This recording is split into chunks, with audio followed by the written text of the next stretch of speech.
Ya, selamat pagi, selamat siang Pak Alex dan teman-teman. Perkenalkan, nama saya Christoforus Prama dari kelas P1 Geografi kelas 12. Jadi pada kesempatan kali ini saya akan membagikan hasil analisis saya mengenai wilayah yang sudah saya cari berdasarkan teori yang sudah saya analisis. Jadi di sini saya memutuskan untuk menggunakan teori lokasi. Namun sebelum kita memulai, alangkah baiknya jika kita memahami terlebih dahulu apa itu teori lokasi.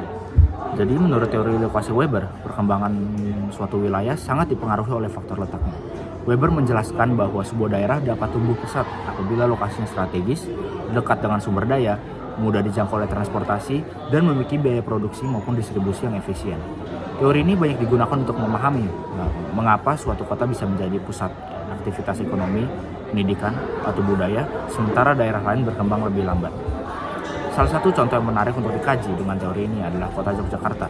Kota ini terletak di bagian tengah Pulau Jawa, berjarak sekitar 500 km dari Jakarta, dan dapat ditempuh dengan berbagai moda transportasi, mulai dari pesawat, kereta api, hingga jalan darat.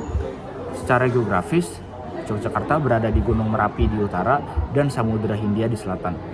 Posisi ini memberikan keunggulan yang khas, baik dari sisi alam, budaya, maupun ekonomi. Yogyakarta memiliki banyak ciri khas yang membuatnya berbeda dengan kota lain. Dari segi pendidikan, Yogyakarta dikenal luas sebagai kota pelajar. Di sini berdiri universitas besar seperti UGM, Universitas Negeri Yogyakarta, dan masih banyak perguruan tinggi lain yang menarik mahasiswa dari seluruh Indonesia, bahkan mancanegara. Dari segi budaya, Yogyakarta adalah salah satu pusat kebudayaan Jawa. Keraton Yogyakarta masih menjadi simbol penting, sementara Malioboro, batik, wayang, hingga seni pertunjukan tradisional tetap hidup berdampingan dengan modernitas kota. Dari sisi alam, Yogyakarta memiliki kekayaan wisata yang sangat beragam, mulai dari panorama Gunung Merapi, kawasan pertanian yang subur, hingga deretan pantai indah di pesisir selatan. Bila dilihat melalui kacamata teori lokasi, Yogyakarta berkembang pesat karena lokasinya yang sangat strategis. Kota ini berada di persimpangan yang menghubungkan Jawa Tengah dan Jawa Timur, sehingga menjadi pusat arus perdagangan dan transportasi. Selain itu, kedekatan dengan sumber daya alam seperti lahan pertanian di Sleman dan Bantul, serta destinasi wisata seperti Candi Prambanan dan Borobudur di Magelang, memperkuat daya tarik kota ini. Biaya hidup yang relatif rendah juga menjadi salah satu faktor tambahan yang mendukung pertumbuhan pendidikan, pariwisata, dan sektor kreatif di Yogyakarta.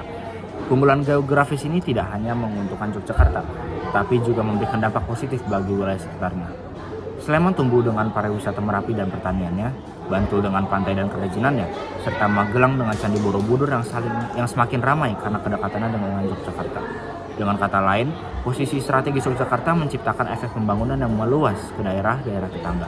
Sebagai kesimpulan, teori lokasi Weber membantu kita memahami bahwa keberhasilan Yogyakarta sebagai kota pendidikan, budaya, dan pariwisata bukanlah kebetulan, melainkan hasil dari keunggulan letaknya strategis.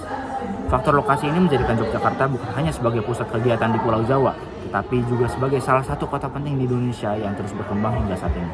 Sekian dari saya, terima kasih.